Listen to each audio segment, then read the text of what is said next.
এবার সম্প্রদান, সম্প্রদান কে করবেন? হুজুর এখানে উপস্থিত আছেন, ওর জন্যই তো আজ আমার এই স্বাদ পূর্ণ হচ্ছে। আমি তো বলতে গেলে ওর সাওয়াল, মানে অধম সন্তানের মতোই। তো হুজুরই সম্প্রদানটা করুন।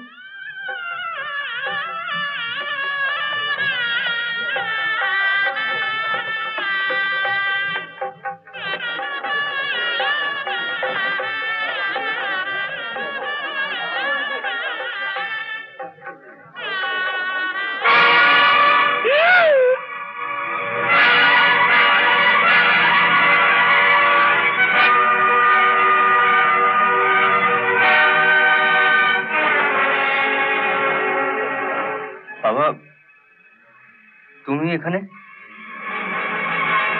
তুমি নয় অফিসার, আপনি বলুন। এটা আপনার বাড়ি নয়, আর আমি এখানে আপনার বাবার নই।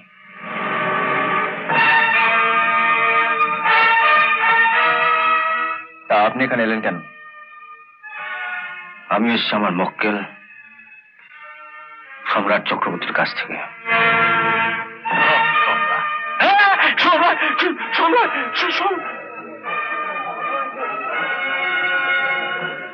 এখানে গায়ের অনেক গণ্যমান্য মানুষই আছেন, আর ভালো অফিসার হিসেবে যার খুব সুনাম, সেই অফিসারটিও এখানে আছেন। আমি আপনাদের সবার সামনে বিয়ের কনেকে দুটো প্রশ্ন জিজ্ঞেস করব, আপনারা শুনুন। তা হ্যাঁ মা, এই বিয়েটা কি তোমার নিজের ইচ্ছেতে হচ্ছে? 100 বার ওর ইচ্ছেতেই হচ্ছে। চুমকি কয়ে দে তোর ইচ্ছেতেই হচ্ছে। আপনাকে জিজ্ঞেস করা হয়নি। যদি বলে বিয়েটা তোমার ইচ্ছেতেই হচ্ছে, তাহলে আমি এখন এখান থেকে চলে যাব। আর যাওয়ার সময় এই বন্দুকটা যখন সঙ্গে এনেছি, একটা ফাঁকা আওয়াজ করে যাও। এ বিয়ে তো অনেক বাজি তো ফাটছে, বাজি না ফাটিয়ে ওই আওয়াজ দিয়ে নবদম্পতিকে আমার শুভকামনা জানিয়ে যাব। আর যদি বলো না, তোমার ইচ্ছেতে নয়, তোমার ইচ্ছের বিরুদ্ধে এরা তোমাকে জোর করে বিয়ে দিচ্ছে, তাহলে একটা পুলিশ অফিসার কেন, পশ্চিমবঙ্গের তামাম পুলিশ অফিসারের গ্রামটাকে ঘিরে রাখলেও আমি তোমাকে এখান থেকে তুলে নিয়ে যাব।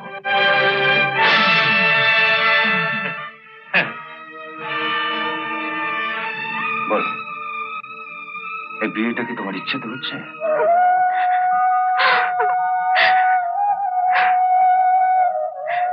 কাঁদছো কেন? কাঁদছো কেন? কাঁদবে তুই পান্ডালা, যার চোখের সামনে থেকে আমি তোমায় তুলে নিয়ে যাচ্ছি। আপনি ওকে নিয়ে যেতে পারেন না। আচ্ছা অফিসার, আপনার গায়ে পুলিশের পোশাকটা কি করে উঠলো? এদিকে আপনার শুনছি খুব নাম ডাক, অথচ আইনের তো বেশিও বোঝেন না। আপনি কি জানেন 18 বছর পেরিয়ে গেলে একটি মেয়ে সাবালিকা হয়, আর তখন তার ইচ্ছের বিরুদ্ধে তার বাবা মা তাকে জোর করে বিয়ে দিতে পারে না। আসুন, আজ সবার সামনে আইনের প্রথম পার্টটা আপনাকে মনে করিয়ে দিই। একটা মেয়ে 18 বছর পেরিয়ে গেলে সাবালিকা হয়, আর একটা ছেলে সাবালক হয় 21 পেরোলে। তা অফিসার, আপনার সম্বন্ধে আমি যতদূর জানি আপনি তো 21 বছরের ঊর্ধ্বে।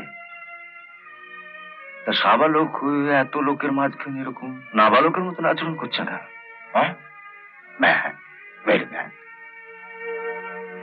এত খরচ করে চুমকিতে সাজালাম, আর আমার চোখের সামনে দিয়ে জোর করে এভাবে। জোর করে নয়, আপনি আইনের কিছু না বুঝলেও মনে হয় এই অফিসারটি কিছু বোঝে, তাই আর বাধা দেবার চেষ্টা করেনি। চল চল। ওহো, এখানে আসার সময় কোর্ট থেকে একটা ইনজাংশন নিয়ে এসেছিলাম বিয়েটা ভাঙার জন্য। ইনজেকশন? ইনজেকশন নয়, ইনজাংশন, মানে নিষেধাজ্ঞা। এটা কাকে আপনি নেবেন পালাবাবু?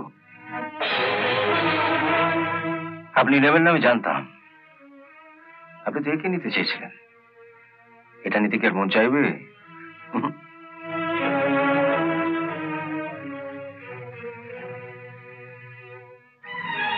অনেক যুদ্ধে জয়ী অফিসার আপনি, আপনিও হয়তো আপনার পরাজয় বার্তাটা নিজের হাতে নিতে চাইবেন না। তো এটা নিয়ে করি কি? আগুনটা জ্বলছে, অনেক কাঠ ঘি খরচ হয়ে গেছে। এটা কিছু জানাতে চায়, তা আপনাদের চোখের সামনে তাহলে এটাই জ্বলুক।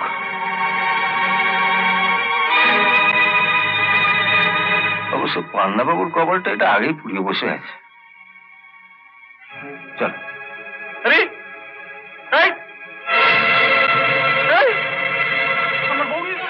আরে গুরু, কালকে যা দিলে না একেবারে বচ্চন। হ্যাঁ, বাচ্চা নেবো কি করে, ও তো লম্বা।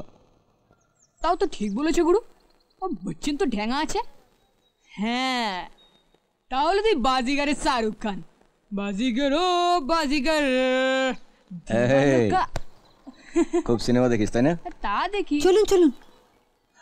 আরে আমি তো আপনার জন্য অপেক্ষা করছিলাম। অপেক্ষা করার কি দরকার ছিল? আমি অন্য অটো নিয়ে চলে যেতাম। অন্য অটো তো নিতেন, কিন্তু এটাকে নিত। এটা কিসের টাকা? কালকে আমার অটোর ভাড়া দেওয়ার সময় আপনার ব্যাগ থেকে 200 টাকা পড়ে গেছিল আমার অটোতে।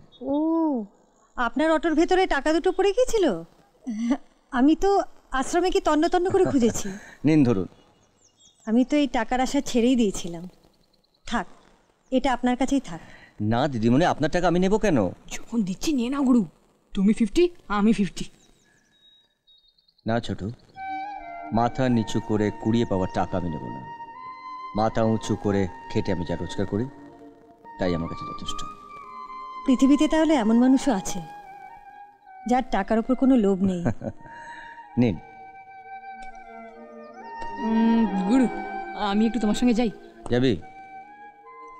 চল আসো। হ্যাঁ।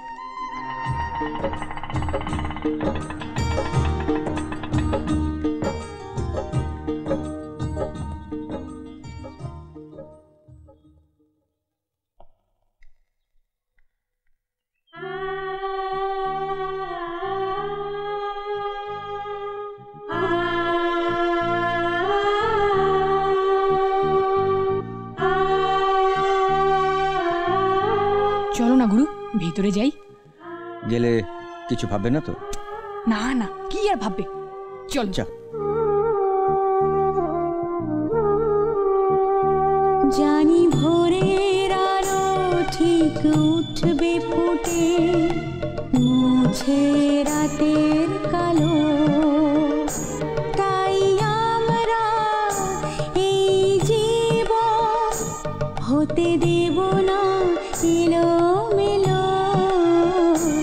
জানি ভোরের আলো ঠিক উঠবে ফুটে, মুছে রাতের কালো। জবা, জবা পড়ে, জবা, জবা, জবা, ওকে ভেতরে নিয়ে চলুন, ভেতরে নিয়ে চলুন ওকে, ওকে ওকে ভেতরে নিয়ে চলুন। আসুন, আসুন শিগগির এখানে নিয়ে আসুন, আসুন। হ্যাঁ, এখানে এখানে শুয়ে দিন, এখানে এখানে এখানে শুয়ে দিন। জবা, জবা, জবা, জবা রে, আই জবা, চোখ খোল, আই জবা।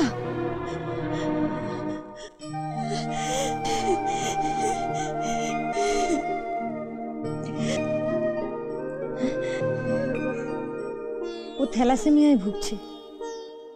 2 সপ্তাহ অন্তর 4 বোতল করে রক্ত দিতে হয়। গত সপ্তাহে রক্ত দেওয়া হয়নি। কেন দেওয়া হয়নি কেন? আসলে এই অনাথ আশ্রমটা তো মানুষের করুণার ওপর চলে। যে মাসে ডোনেশন ঠিক মতন পাওয়া যায় না, সে মাসে কি যে অসুবিধে হয়। সরকার থেকে কোনো সাহায্য পাওয়া যায় না? পাওয়া যায়, তবে এত লোকের হাত ঘুরে যখন আমার হাতে এসে পৌঁছয় তখন ৮০ ভাগ টাকাটাই আমি পাই না, অথচ আমাকে খাতা কলমে সই করে দিতে হয় যে পুরো টাকাটাই আমি পেয়েছি। আজ মাথা ঘুরে পড়ে গেছে, কাল রক্ত দিতেই হবে। মাসের শেষ, আমার কাছে যা আছে তার সাথে আরও ২-৩০০ টাকা লাগবে। হয়ে যাবে হয়ে যাবে। এই ছোট, কি হচ্ছে নাকি? লকারটা খুলতে দাও, নইলে টাকাটা বের করবো কি করে?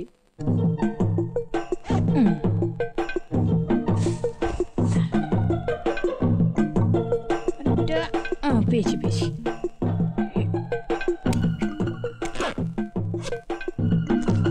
বেরো, বেরিয়েছে।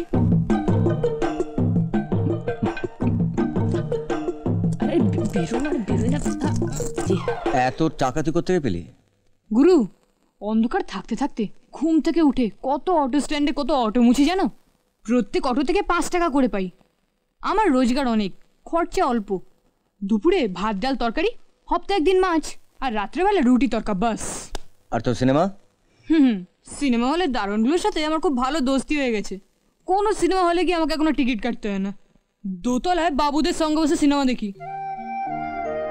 ছোটু, আজ তোকে দেখে আমার আবার ছোটবেলার কথা মনে পড়ে যাচ্ছে।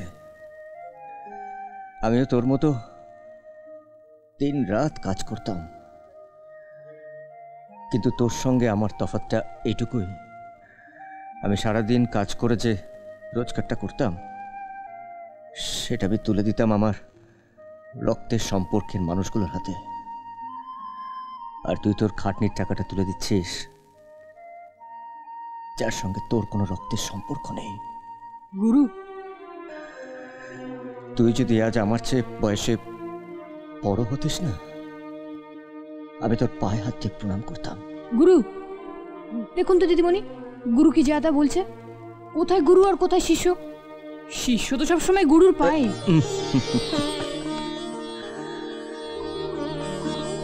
একদিক থেকে তো আমাদের ছোটু আপনাকে নিশ্চিন্ত করে দিল, আজকের পর থেকে জবার রক্তের জন্য আপনাকে ভাবতে হবে না। জবা অনাথ, আমিও অনাথ। আজ থেকে এক অনাথের টাকায় আরেক অনাথের চিকিৎসা হবে। একজনের তো হলো, বাকিদের? যেভাবে ডোনেশনের টাকা কমে আসছে কি করে চলবে বলুন তো? তার উপর আবার কি? অনাথ ছোট ছোট ছেলে মেয়েদের জন্য জমি সমেত এই বাড়িটা অনুরাধা দেবী নামে এক মহিলা দান করেছিলেন। এই দান কোনো লেখাপড়া করে হয়নি। মাস ২ আগে অনুরাধা দেবী মারা যান। এখন ওর স্বামী দিলীপ দত্ত এই বাড়ি আর জমি ফেরত চাইছেন। এই দিলীপ দত্ত বলে লোকটি কি করেন, থাকেন কোথায়? জয় বাবা ভোলানাথ, জয় বাবা ভোলানাথ। কি হয়েছে মানিক কুমার, তুমি মন খারাপ করে গাছের নিচে বসে আছো কেন? তোমার মনে কি এমন দুঃখ? সাধু বাবা, আমার পিতামাতা বড় লোভী। তাদের কাছে আমার চেয়ে মহারাজের দেওয়া উপহারের মূল্য বেশি। সন্তানের কাছে পিতামাতা ভগবান তুল্য, কিন্তু আমি তাদের পিতামাতাটাকে মনে শান্তি পাই না। তুমি ঠিকই বলেছো মানিক কুমার। তুমি যাদের পিতামাতা বলে জানো তারা আসলে তোমার পিতামাতা নয়। রূপনগরের মহারাজার পুত্র কাঞ্চন কুমার তোমার জন্মদাতা পিতা, আর তোমার মা তোমাকে হারিয়ে আজ 12 বছর ধরে পাগলিনীর মতো এই জঙ্গলে জঙ্গলে ঘুরে বেড়াচ্ছে। জয় বাবা ভোলানাথ। হায় ভগবান, এখন আমি কি করি? কোথায় যাই? কোথায় গেলে আমি আমার বাবা মাকে খুঁজে পাবো? তুমি বলে দাও।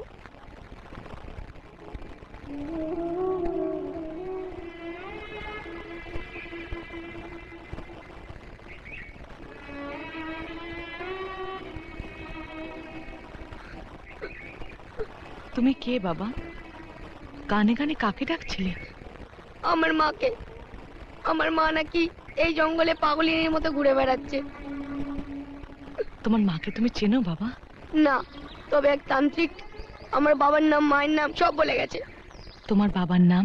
রূপনগরের রাজপুত্র কাঞ্চন কুমার। তোমার মায়ের নাম? কমলা। আর তোমার নাম? মানিক কুমার। মানিক, তুমি আমার মাকে খুঁজে দিতে পারবে? ওরে, আমি তোর সেই হতভাগিনী মা। তুমি আমার মা? হ্যাঁ বাবা, আয় আয় মানিক, আমার বুকে আয়। মা, চল বাবা, আমার সঙ্গে চ। এভাবে তোমার সাথে যেতে পারবো না। আমাকে যে চুরি করেছিল ওই নায়েব, আমার পালিত বাবা, ও তোমাকে আমাকে মেরে ফেলবে। এতটা বছর পর তোকে ফিরে পেয়েছি, তুই আবার আমার বুকটা শূন্য করে দিতে চাস? আমায় মা বলে ডেকে আবার তুই তুই আমায় ফাঁকি দিয়ে দূরে চলে যেতে চাস বাবা? তোমাকে আর ফাঁকি দেবো না মা। আগামীকাল তুমি রাজ দরবারে আমাকে সন্তান বলে দাবি করো, তোমার কাছে আমি ঠিক ফিরে আসবো। আমি রাজার বাম পাশের আসনে বসে থাকবো মা।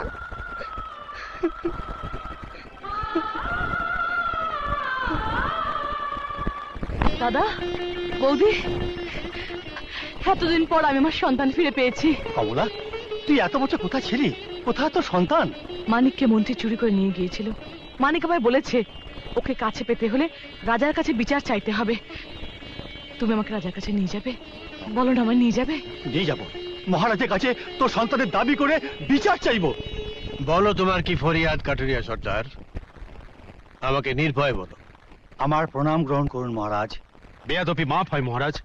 এই সব ছোট লোক ভিখারীদের সরাসরি রাজদরবারে প্রবেশাধিকার দিলে রাজদরবারের সম্মান ক্ষুণ্ণ হয় মহারাজ। মন্ত্রী, আপনি বোধহয় ভুলে যাচ্ছেন যে কল্যাণ সেনের দরবারে উঁচু নিচু কোনো ভেদাভেদ নেই। ধনী দরিদ্র সকল প্রজাদেরই এখানে সমান অধিকার। আমার কোনো ফরিয়াদ নেই মহারাজ। আমার এই দুঃখিনী বোন আপনার দরবারে ফরিয়াদ জানাতে এসেছে। বলো, কি তোমার ফরিয়াদ? মহারাজ, আমি এক দুঃখিনী মা। আজ থেকে 12 বছর আগে চুরি হয়ে যাওয়া আমার সন্তানকে ফিরে পেতে এসেছি আপনার দরবারে। আপনার ওই বাম পাশে বসে থাকা মানিক কুমার আমার সন্তান। মন্ত্রী মশাই ওকে চুরি করে এনেছিল। আপনি ওকে আমায় ফিরিয়ে দিন। মিথ্যে কথা, এসব মিথ্যে কথা। আপনি এসব পাগলের প্রলাপে বিশ্বাস করবেন না মহারাজ। এই, কে আছিস? এই ভিখারিনীকে রাজ দরবার থেকে বার করে এমন স্পর্ধার সীমা ছাড়িয়ে যাচ্ছেন মন্ত্রী। বলে যাবেন না মহারাজ কল্যাণ সেন স্বয়ং দরবারে হাজির। বলো মা, এই সন্তানটি যে তোমার, তার কোনো প্রমাণ তোমার কাছে আছে? আছে মহারাজ, আছে। আমি আমার ছেলের নাম রেখেছিলাম মানিক কুমার। তোমার আর কোনো প্রমাণ আছে? হ্যাঁ মহারাজ, আছে।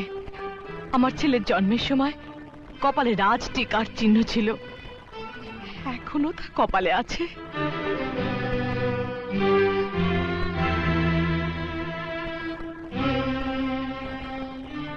ধর্মাবতার ধাইমা কমলার সন্তানকে চুরি করে ওই মন্ত্রীর কাছে বিক্রি করে দিয়েছে। সেই থেকে কমলা বনে জঙ্গলে পাগলের মতো ঘুরে বেড়াচ্ছে। মহারাজ, আপনি একজন ন্যায়পরায়ণ বিচারক। আমার বোনের একমাত্র সম্বলকে আপনি ফিরিয়ে দিন মহারাজ। মহারাজ, আমার সন্তানকে আপনি ফিরিয়ে দিন। কিন্তু মা, তোমার দাবির সপক্ষে এটাই যথেষ্ট প্রমাণ নয় যে মানিক কুমার তোমার ছেলে। তাহলে কি আমি আমার ছেলেকে ফিরে পাবো না মহারাজ? পাবে মা। সন্তান তোমার প্রমাণিত হলে অবশ্যই তুমি তাকে ফিরে পাবে। কাল সকালে তোমরা দরবারে উপস্থিত থেকো। সেনাপতি, বলুন মহারাজ। ধাইমা এবং মন্ত্রী স্ত্রীকে কাল সকালে দরবারে উপস্থিত থাকার জন্য তলব পাঠাও। আর কার সন্তান যতদিন না প্রমাণিত হচ্ছে ততদিন মানিক কুমার আমার হেফাজতে থাকবে। আজকের মতো সভা এখানে মুলতুবি রইল।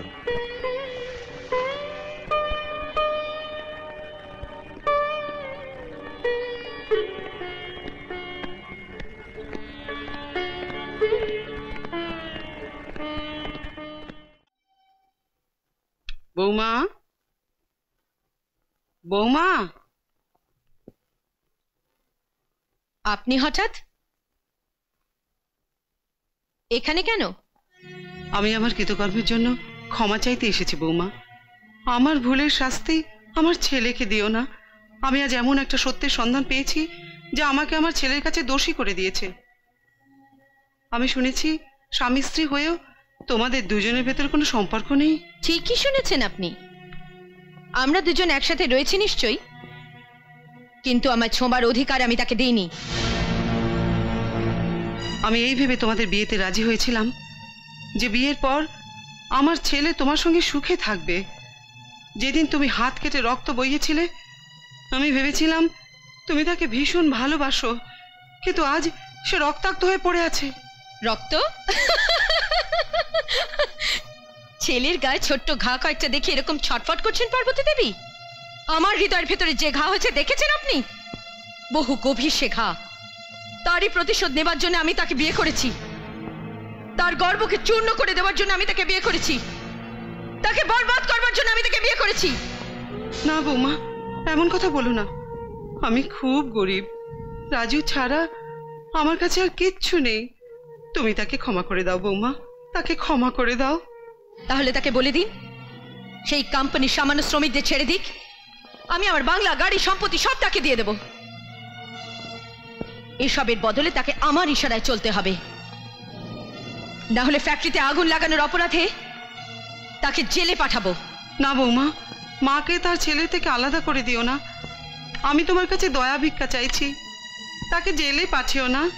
সে জেলে যাবে, আর জেলে যাবার পরেও আমি তাকে শান্তিতে বাঁচতে দেব না। জেলের ভেতরে যে মুহূর্তে তার হাত পা ভেঙে অকর্মণ্য করে দেবে, সেই সময় সে জানবে কার সঙ্গে সে টক্কর দিয়েছিল।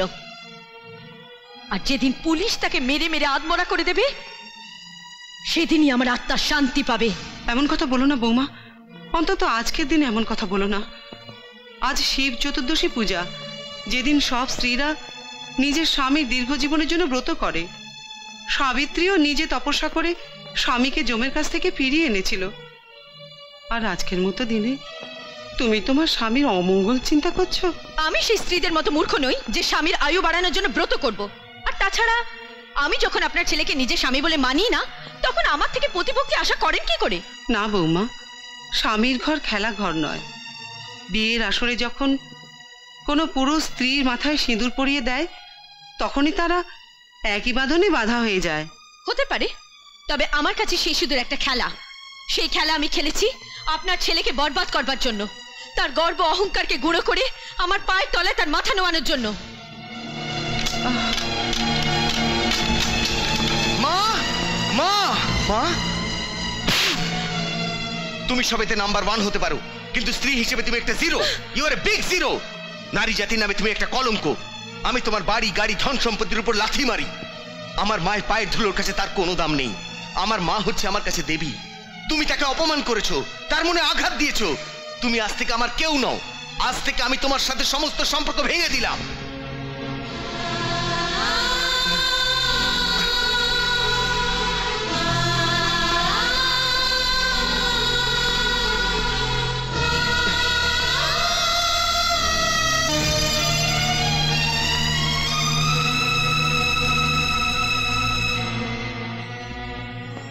আমি সবসময় ভাবতাম তোর মতো একটা মেয়ের আমি মা হইনি কেন।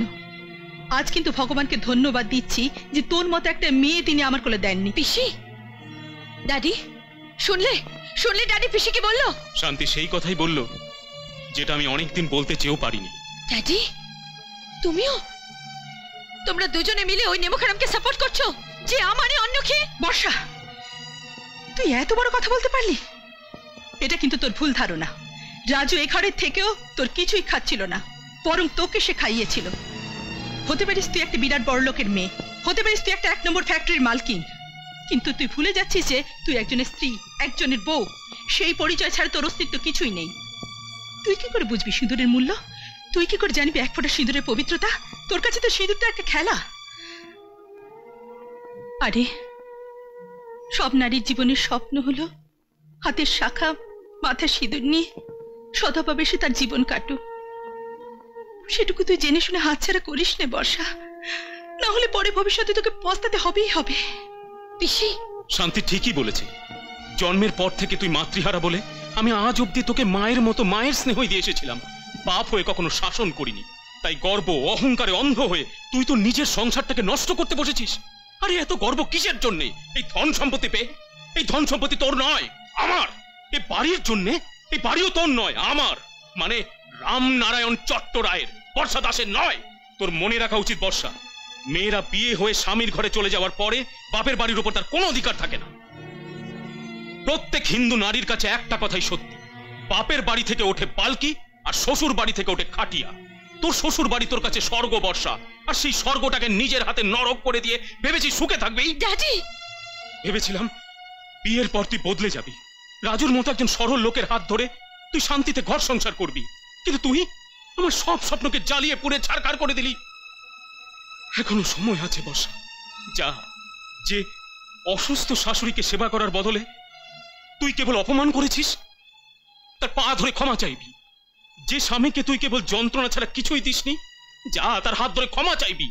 যে স্বর্গকে তুই নিজের হাতে নরক করে দিয়েছিস, যা তাকে পুনরায় স্বর্গ করার চেষ্টা করবি, যা।